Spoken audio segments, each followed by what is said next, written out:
Leos, welcome to your weekly Sidereal Astrology forecast. This is for October 24th through the 30th of 2016. I'm Athen, and this channel is about using the actual constellations in the sky known as Sidereal Astrology. If you are new to the channel, be sure to check out the link down below for more information. All right, so Leos, this week we have a lot going on, astrologically speaking, but we do have a new moon taking place at the end of the week. So it's usually a week of where things are sort of dying down a bit, and a lot of this is in relation to what has been continuously unfolding with your second house. This was the location of the last lunar cycle and is going to be the location of this next new moon as well.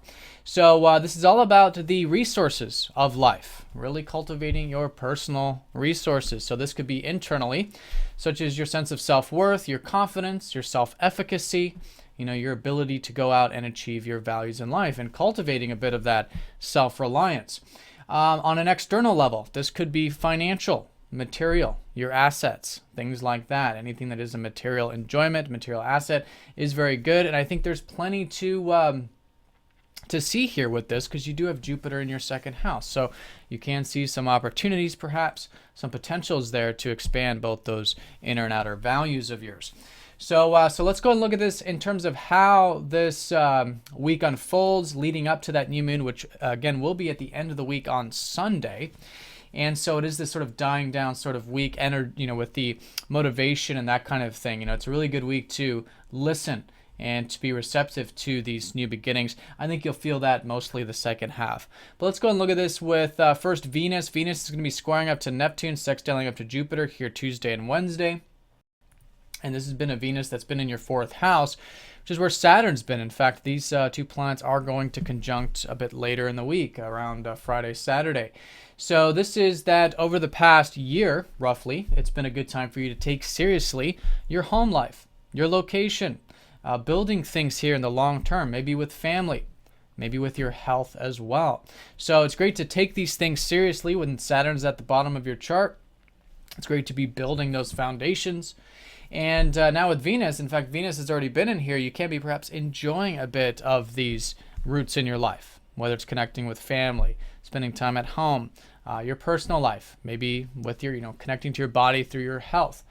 So a lot to be enjoyed. And as Venus does get closer to that conjunction with Saturn, though, it's really emphasizing that this is about the patient and persistent approach to these things.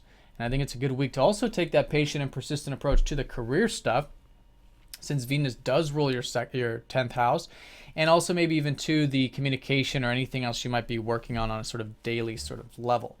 All right, so patience, persistence, in many ways it's a new beginning with these things, both the home, family, health, as well as the career and perhaps everyday communication and learning. All right, so as we approach that conjunction, though, Venus will be squaring up to Neptune, sextiling up to Jupiter. So this is another good week to, I think, give a bit of space when it comes to relationships. In other words, a bit of presence here Tuesday and Wednesday. Sometimes with the square up to Neptune, we can be a bit idealistic or dreamy. Maybe it's about the career stuff. Maybe it's about the home and family stuff. So whatever it is, presence, I think, is the key Tuesday and Wednesday. And the sextile up to Jupiter, though, does suggest that, again, there might be a bit of this inner resource, this self-confidence, self-efficacy building this first half of the week. Now, as we go into the weekend, Friday and Saturday, Mars will be squaring up to Uranus and sextiling up to Chiron, which has been emphasizing this 8th house of yours. Over the past many years, it's been an excellent time for you to be open, deep, intimate with life, and that can be very freeing when Uranus is in that 8th, and it can be very healing, which you may have been noticing the second half of this year with Chiron shifting into your 8th house, helping you open up there and connect to life on that deeper level. Now, this is in relation to a Mars who has recently gone into your 5th. In fact, there was a lot of transformation last week involving this 5th house, your self-expression. Maybe there's been some motivation, some drives to express yourself a bit more directly, or to cultivate and put energy into those things you enjoy in life, those things that are close to the heart, or your creations.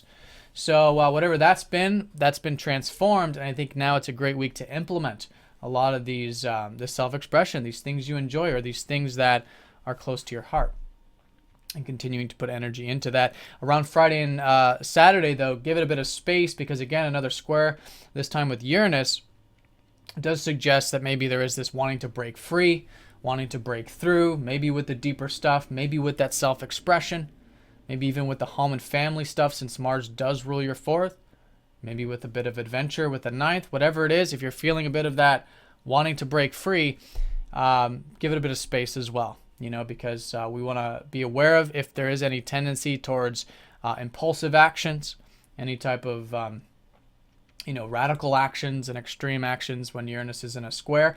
But with that awareness, there's something to listen to, right? There's something to listen to about freedom Friday and Saturday, and I think it's a good time to implement it in a healthy and balanced way, watching those extremes. All right, and then like I said, the weekend around Sunday has the new moon. This is going to be in your second house, another new beginning with those inner and outer resources, your self-reliance, cultivating those values in your life. In fact, there's a lot to learn with this. The new moon will be conjoining up to Mercury, and this new moon will be trining up to Neptune. So it could be some support here, maybe with the relationships in some sense, and maybe in many ways too, a new beginning with sense of community or your aspirations in life, since Mercury does rule your 11th. All right, so Leos, have a fantastic week. Thank you for watching, and I'll see you all next week.